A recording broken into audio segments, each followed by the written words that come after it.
Terima kasih Anda masih menyaksikan Kompas Petang, Saudara. Indonesia resmi bergabung dengan Dewan Perdamaian untuk Gaza yang digagas oleh Presiden Amerika Serikat Donald Trump. Penandatanganan fakta ini dilakukan di sela rangkaian World Economic Forum 2026 di Davos, Swiss pada Kamis siang waktu setempat.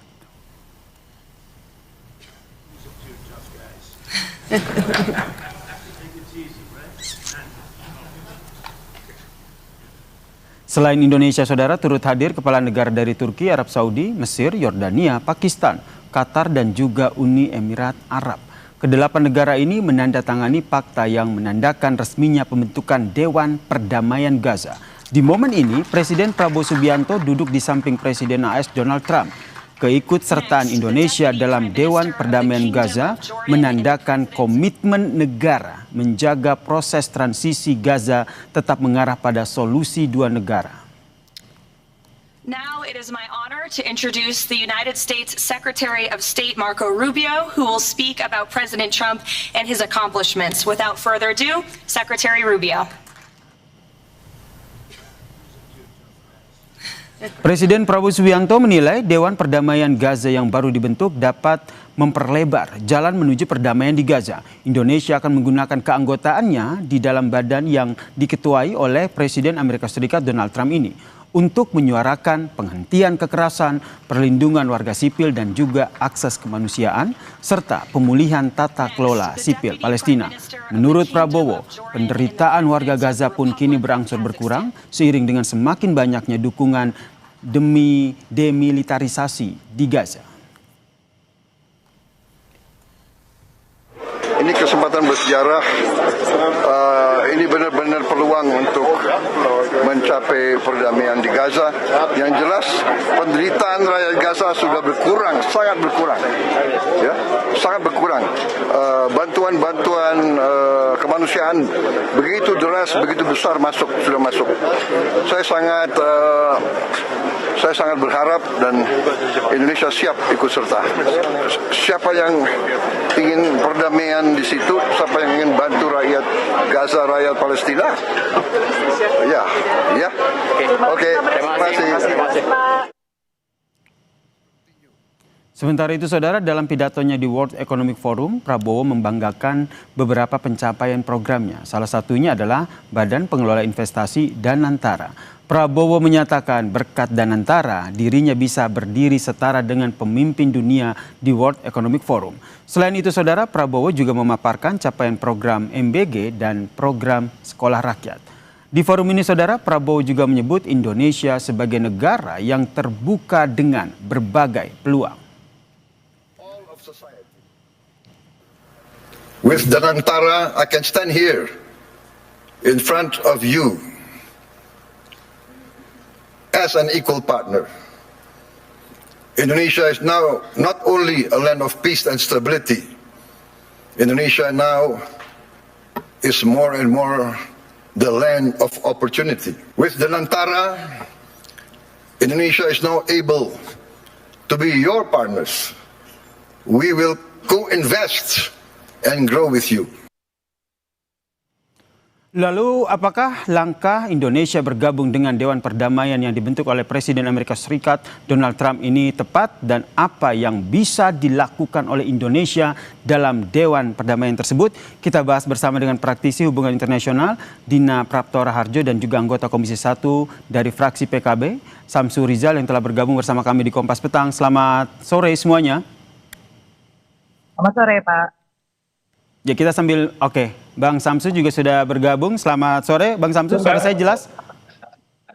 Iya. Oke, terima kasih Bang Rijal sudah bergabung. Saya ke Mbak Dina dulu nih, sebagai pengamat ataupun praktisi hubungan internasional, Anda melihatnya seperti apa? Pertanyaannya sederhana, apakah keputusan yang diambil oleh Presiden Prabowo Subianto ini sejalan dengan semangat Indonesia untuk perdamaian di Gaza? Kalau menurut saya ada satu pertanyaan fundamental yang muncul di kepala saya. Ini sebenarnya motifnya untuk perdamaian atau karena kita takut ditekan oleh Presiden Trump, atau justru Trump sudah melakukan tekanan terhadap Indonesia yang demikian besar secara ekonomi atau karena urusan tarif, sehingga kita mengambil keputusan dengan begitu tergesa-gesa, ya kesan saya. Dan buat masyarakat sipil di luar sana, kami ini merasa tidak ada proses yang transparan. Apa dasarnya kita langsung mengiyakan dan apakah ada konsultasi sebelumnya terkait pengambilan keputusan kita langsung join ke Board of Peace? Karena kita sudah punya catatan kan sebelum kejadian ini, apalagi Trump kemudian menyuarakan bahwa nantinya beliau yang akan memimpin seumur hidup Board of Peace ini, kemudian juga pengambilan keputusan di tangan beliau dengan hak veto tunggal. Jadi di mana kita posisinya ini sekarang bebas aktif atau aktif yang sebebas-bebasnya. Jadi tidak nampak lagi daftar kita aktif, tetapi yang penting aktif saja lah, kita bebas dengan melakukan apapun, alasannya dan kemudian. Tahan sampai di situ dulu Mbak Dina, karena saya ingin tanya dulu ke Komisi 1 sebagai mitra yang mengurus hubungan luar negeri. Ini sebenarnya tadi Mbak Dina meng-highlight soal transparansi, kemudian ini apakah betul-betul kan kita ingin mengedepankan perdamaian Gaza atau jangan-jangan kita takut dengan tekanan Trump? Silakan Bang Ijal. Ya, Assalamualaikum warahmatullahi wabarakatuh.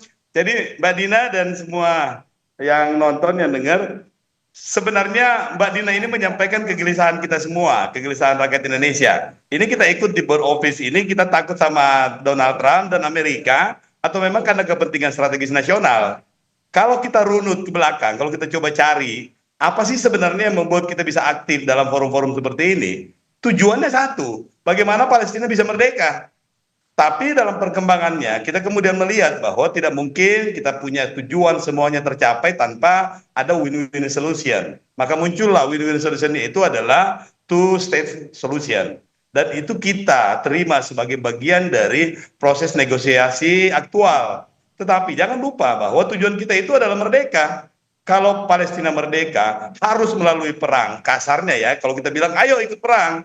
Tapi kalau harus melalui perdamaian, lebih bagus lagi. Nah, konteks inilah yang menjadi frame kita untuk melihat bagaimana kebijakan presiden kita. Bahwa ternyata keinginan kita untuk menjadikan Palestina sebagai sebuah negara merdeka ini mesti ada pengorbanan-pengorbanan lain.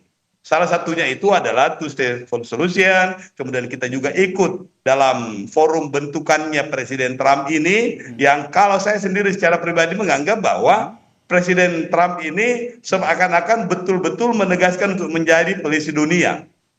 Walaupun kemudian diklaim sebagai salah satu lembaga internasional yang juga berada dalam koordinasi dengan PBB. Tapi ingat bahwa Board of Peace ini bukan lembaga in charge di PBB. Sehingga penting untuk kita menegaskan posisi kita bahwa apapun yang kita lakukan di Board of Peace ini, solusinya adalah Palestina merdeka.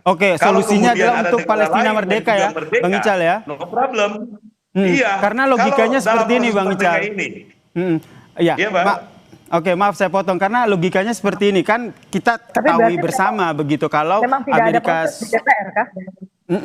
sebentar, karena kalau kita lihat Amerika Serikat sendiri kan ini teman sejatinya Israel begitu, bisa dikatakan seperti itu begitu. Nah, dari Komisi 1 sendiri bagaimana akhirnya menjelaskan ke publik begitu, apalagi tadi soal transparansi dan apakah ini juga sudah dibahas begitu? Ya, kita bahas itu tidak dalam konteks yang spesifik soal ini. Tetapi konteksnya adalah bagaimana memberikan kepercayaan kepada Presiden Prabowo untuk melangsungkan langkah-langkah strategis diplomasi. Tetapi konteksnya adalah, goalsnya adalah Palestina merdeka. Ini saya ulang lagi bahwa kalaupun dalam konteks Palestina merdeka kemudian harus ada negara lain yang ikut merdeka, monggo, silahkan, tidak masalah. Tapi win-win solutionnya itu adalah Palestina ada jaminan bahwa Palestina merdeka. Sehingga kalaupun kemudian Israel juga diakui sebagai sebuah negara merdeka, tidak masalah. Nah itu konteksnya. Itu adalah salah satu langkah progresif kita di Indonesia ini yang sebelumnya itu tidak ada toleransi. Palestina merdeka tanpa embel-embel. Tapi kalau kemudian mesti ada diikuti dengan embel-embel yang lain, tidak masalah. Karena itu adalah bagian dari solusi konkret. Saya ke Mbak Dina. Mbak Dina, tanggapannya? Ini kita berarti diajak untuk melakukan refleksi antara proses dengan outcome. Outcome itu kan belum tentu kelihatan ujungnya ya. Mau dalam waktu sebulan lagi, setahun lagi, 5 tahun lagi, Palestina merdeka. Tapi yang kita bicarakan sekarang ini kan prosesnya ya, menuju ke sana, melihat bahwa sistem yang dibangun oleh Board of Peace, dan itu sudah diumumkan oleh Trump di berbagai tempat, dan ada kecenderungan Trump ini sangat impulsif Jadi bahkan transparansi dari Trump sendiri tentang cara kerja, pengambilan keputusan di Board of Peace itu dia belum fully announce kan, belum betul-betul menyampaikan ke publik. Dan kalau kita lihat lagi, kembali ke diskusi kita beberapa waktu lalu soal resolusi 2803 dari Dewan Keamanan PBB yang memberi mandat kepada Trump untuk membentuk Board of Peace gitu ya. Dan kita lihat di situ, satu kritik besarnya adalah Palestina tidak ada di sana. Mungkin satu sisi positif yang saya bisa ambil dari keputusan kita masuk ke Board of Peace itu adalah harusnya Indonesia di situ bisa tegak berdiri menyuarakan keperluan Palestina. Karena Palestina belum diajak, tidak diajak. Bahkan kemarin pada saat Board of Peace ini diumumkan di Davos, di World Economic Forum, si Palestinian Authority perginya ke Rusia, jumpa dengan Putin. Itu kan satu hal yang menunjukkan bahwa memang yang dibicarakan ini siapa sih? Kalau two-state solution tetapi Palestinanya sendiri tidak ada di dalam gambar, harus ada yang mewakili dan tegak berdiri. Nah itu yang saya pertanyakan tadi, apakah bisa Indonesia tegak berdiri di situ? Apa yang harus kita siapkan begitu ya? Karena kalau kita cuma berharap ada outcome, tapi prosesnya kita nafikan gitu, terserah aja lah presiden. Kan kita juga harus bantu menjaga presiden ya. Situasinya itu jalan yang benar atau tidak? Nah ini yang menjadi catatan dari Mbak Dina ya, Board of Peace tapi Palestinanya tidak ada di sana. Saya ke Bang Ijal. Bang Ijal, jadi apa yang bisa Indonesia lakukan dengan kondisi seperti ini? Sudah bergabung dengan Board of Peace tapi lagi-lagi tujuannya yaitu mengutamakan perdamaian di Gaza. Ya, dalam konteks kenegaraan ini kita mesti memberikan kepercayaan penuh kepada Presiden Prabowo dan Kementerian Luar Negeri dengan pihak lainnya yang mengikuti langsung. Jadi kita catatannya di Komisi 1 itu, termasuk dari fraksi PKB itu adalah bagaimana Kementerian Luar Negeri dan Presiden Republik Indonesia itu pertama adalah memastikan road to Palestine free. Yang kedua adalah bagaimana proses ini dijelaskan kepada publik Indonesia. Tentu dengan metodologi, tentu dengan tahapan-tahapan bahwa presiden harus mengambil keputusan cepat, silahkan. Tapi setelah itu mesti dijelaskan kepada publik kenapa presiden melakukan langkah-langkah ini misalnya. Pak Menlu sudah menjelaskan sebagian, tetapi tidak semua publik bisa menerima dengan baik bahwa ternyata kita mundur selangkah ini untuk maju lebih cepat. Nah ini yang penting karena selain dalam konteks hubungan internasional, kita juga mesti menjaga opini publik yang favorable untuk Indonesia. Karena kita ingin warga negara Indonesia itu tetap memberikan support penuh kepada presiden, tetap nyaman untuk bekerja karena mereka percaya bahwa presiden kita itu juga membawa suara kita. Dan ini yang penting untuk dijelaskan ke publik. Baik, kita nantikan ya pernyataan lebih clear lagi, lebih detail lagi terkait dengan resminya Indonesia bergabung dengan Dewan Perdamaian yang dibentuk oleh Trump. Terima kasih Bang Samsur Rizal, fraksi PKB dari Komisi 1 DPR dan juga Mbak Dina Praptora Harja telah bergabung bersama kami di Kompas Petang. Salam sehat semuanya. Dan saudara